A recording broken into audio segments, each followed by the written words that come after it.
a question. And the question is like, does he have more bluffs on this board texture? Or does he have more bluff catchers as part of his range? More bluffs and more bluff catchers. Probably more bluff catchers. Since yeah, right. I mean, I think we're in queens, agreement on this. Jacks, all these like random ace X. Yeah, maybe an ace 9 combo. Certainly, ace 10, ace jack, ace queen, ace king. Probably is neutral. It doesn't matter whether you call or raise. So if he has more bluff catchers than bluffs, I mean, I think that leads us down the check raise path here. Really? Yeah, I just feel like my range doesn't really want to check raise though, right? Like I have so many hands that want to call. Like if I have 10s, jacks, they just want to call. I wouldn't worry too much about that personally. Because like what you're saying is he's going to overbluff you if you call, and you've got obvious candidates to call 3 streets with. You've got ace jack, you've got ace queen, you've got ace 10, right? And all of those are candidate 3 street calls on these type of boards. So like you're not, like eights isn't a mandatory call in this situation. And I think the way I kind of like you to think about this, maybe just a touch. He has less bluff catchers too when we have ace jack, right? Yeah, he should a little bit, but also like you're not as high in value. Bluff more. He might bluff more, and we're not as high in value. So like, I mean that's the initial inclination here is that you're not that high in value, but so like you don't have the same pressure to raise basically. Here with eights, it's pure, but I guess what I really wanted to show you here is look how often the solver's check raising here. Yeah, this is wild. Like it's 17, 18, 19%. I didn't know about this. And roughly the idea with this is basically just to put a ton of pressure on those medium strength combos. So if I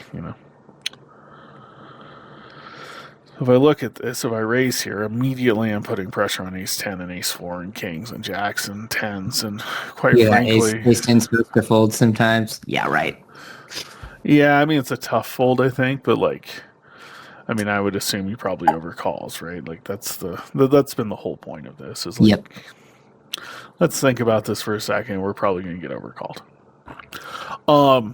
Okay, so all right, so that's kind of point one. Like I think on the flop, like you should have basically a rule that says, does he have more bluff catchers or bluffs? If he has more bluff catchers, you should always check raise your 2-pair combos. Like that just makes money. It'll just make more money. So we've got 5 deuce suited. We called a small raise. We check. This guy bets. Tiny. He's betting multi-way.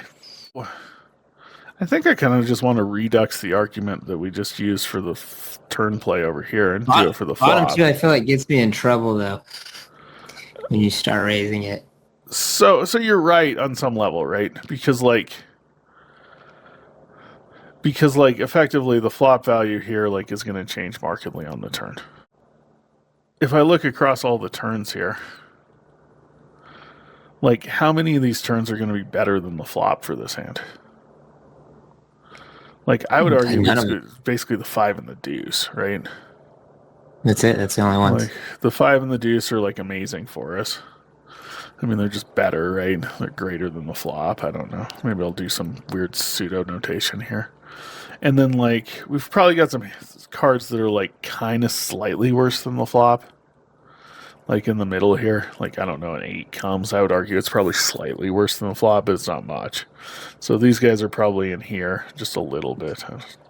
And then you've got, like, the queen, which is, like, devastating for your hand. Like, you're just done for.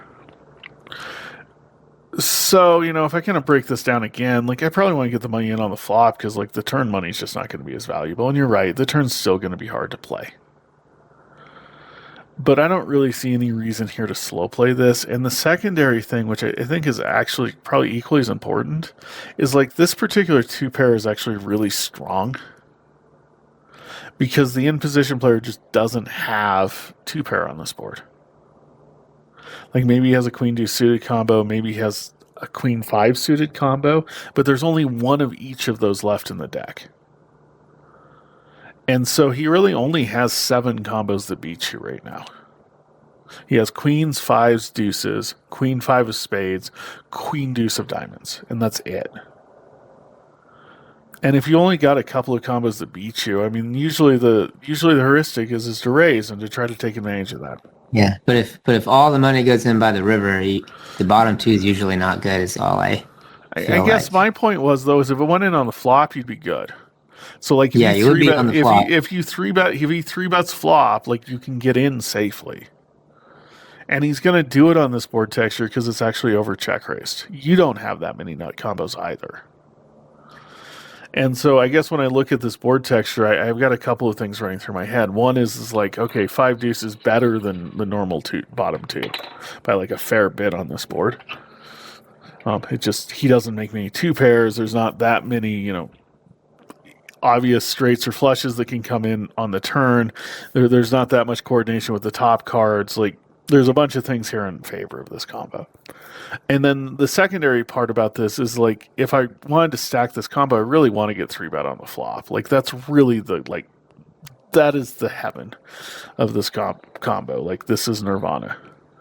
Is to get check raised and then he 3-bets and then we can get the money in, because it's just really hard for him to beat us right now. But on the river, we're probably not doing that great. And so I'm really in favor of check raising this combo, because like, even though it doesn't play perfectly, I think that it's going to net more money in the check raise lines because of the times you get 3-bet and you can get in.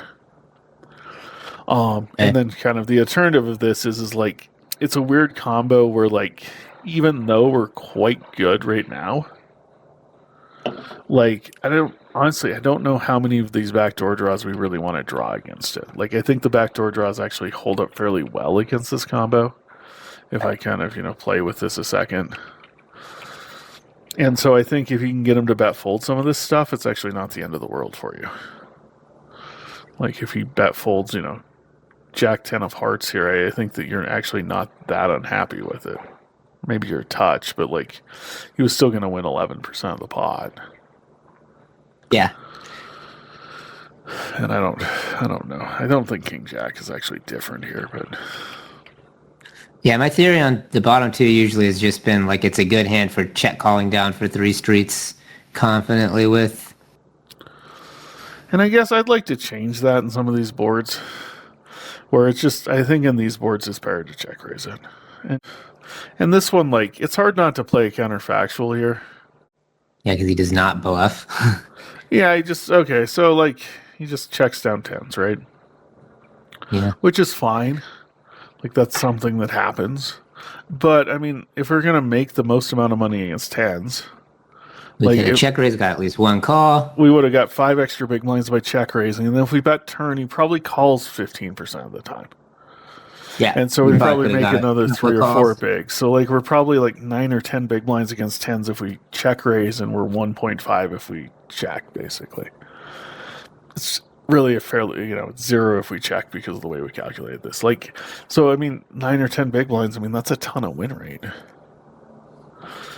And so I would like to at least have you follow the solver in that spot. Even if you don't trust me all the way, like, if the solver says check raise the 2-pair combo, check raise the 2-pair combo.